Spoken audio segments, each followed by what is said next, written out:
An assistant coach with the Atlanta Falcons at the NFL Scouting Combine this week asked NFL prospect Eli Apple if he liked men. And boom, the internet exploded when Eli Apple revealed that today. And you know what? It should explode. That question should not be asked at the NFL Scouting Combine. When this happened a couple years ago, the NFL itself said any coach asking these questions is subject to NFL discipline. So I want to know what's going to happen to this coach. The NFL and NFLPA have both agreed these questions should not be asked.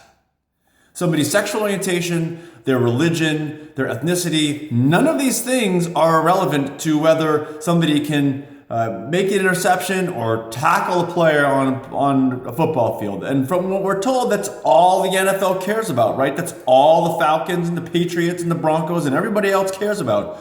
So why would a question like that even be asked? Harken back to a couple of years ago when Michael Sam came out. One of the reasons he came out when he did was because guess what? Scouts were asking, and they didn't go to Michael's agents and say, is Michael gay? They would couch it in questions like, tell us about his personal life and his lifestyle. They asked questions about Michael's romantic situations that they weren't asking about any other players, but they're asking about Michael because they suspected that he was gay. I wonder if this Atlanta Falcons coach actually suspects that Apple is gay. Why would he ask that question? And now the question to ask is, what is the NFL going to do about it?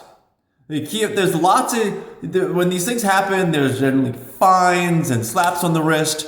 This coach needs to be suspended. He needs to be suspended for the first game of the year, and the team needs to be fined $200,000 because clearly the team did not make it crystal clear to its coaches that you cannot ask these questions. In a broader sense, in the broader public sense, I have no problem with asking these questions.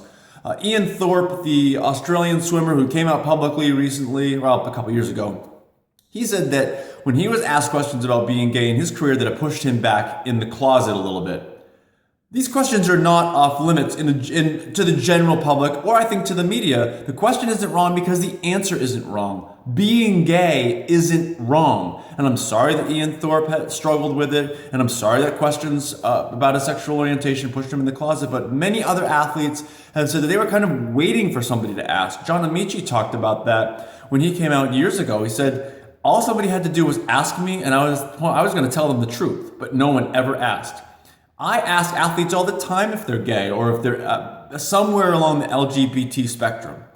I don't think there's anything wrong with the question because I don't think there's anything wrong with the answer. However, when you're an employer and you're making employment and hiring decisions, you can't ask these questions. It is against federal law. It's against state law. You can't ask these questions. And the NFL has said very clearly you cannot ask them because you can't take those things into account in hiring decisions. You can't even make it look like you might be thinking about taking these things into account on hiring decisions. And ultimately, the Atlanta Falcons are an employer, and that coach is leading to hiring decisions. The NFL needs to find out who the coach is. If the head coach and Eli Apple won't reveal who the coach is, suspend the entire coaching staff. Somebody needs to pay for this. Suspend them for one game. Send a really clear message to coaches. You are not to ask these questions. Fine the team $200,000 because they didn't make it clear to the coaching staff they couldn't ask the questions. And let's move on.